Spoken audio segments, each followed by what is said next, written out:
Playing doctor is a common childhood activity. It's something I remember playing as a kid, and it's a favorite playtime role-playing activity that my kids enjoy playing now. Parents, you can use this activity to introduce important body safety language, as well as begin to lay a foundation to the sex talks for your kids by using medically accurate terms, introducing consent language, and establishing and maintaining boundaries. I'm Kathleen, and I make YouTube videos for parents on how to talk about sex and answer sex questions that their child may have.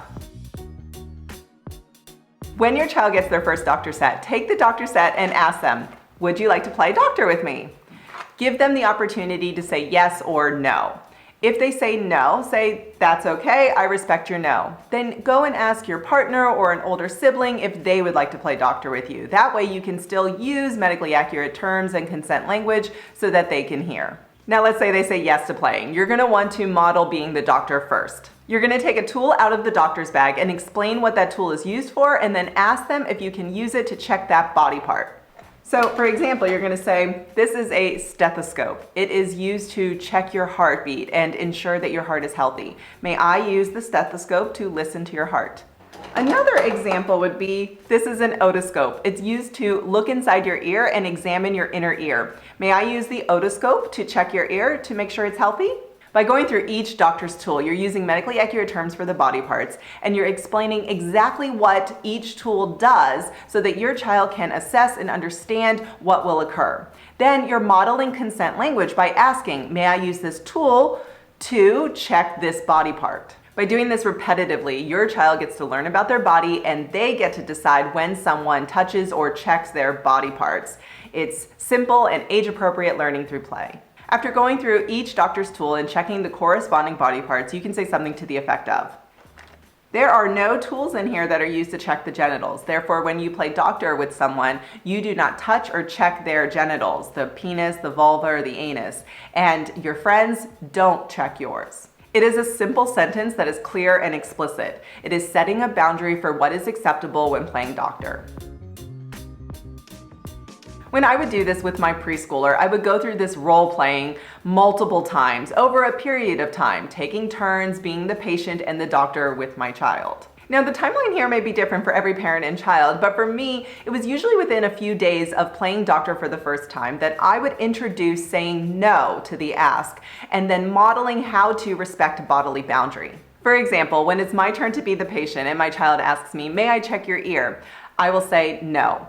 And the first time I do this, my preschooler is a bit stunned and confused because up until this point, I've always said yes. So when I say no, I say, I do not want you to check my ear or touch my ear right now, and I would appreciate if you respect my no. What's the next tool that you have, and what's the next body part that you need to check? This simple redirection lets them know that I still want to play, but I just don't want to check that body part. Help your child to hear the word no as it relates to bodily autonomy. Praise them for respecting a body boundary. Explain to your child that they can always say no when playing doctor, and that no doctor, no matter if they are real or pretend, forces their patients to check their body parts.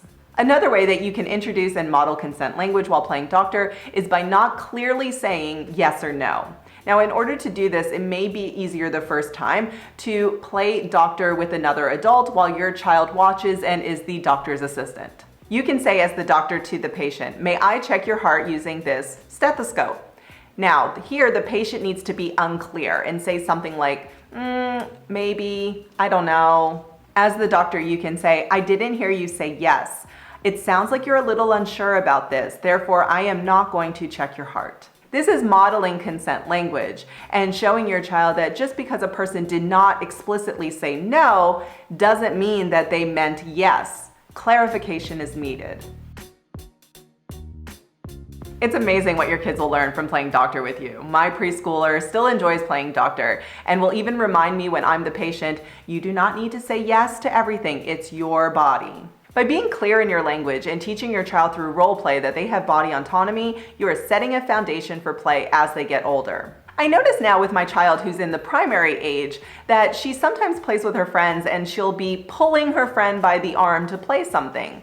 And her friend doesn't seem visibly upset being pulled by the arm, but also doesn't seem too thrilled about it either.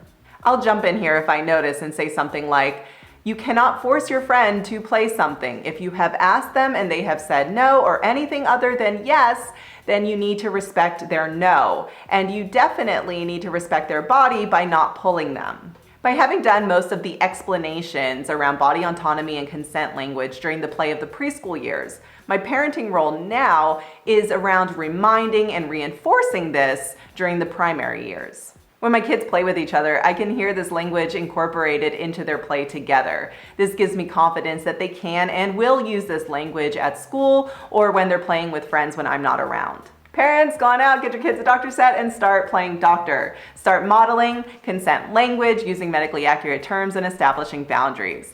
If you found this video to be helpful, now would be a great time to give it a like. I'm Kathleen, and of course, next week I'll be back with another video.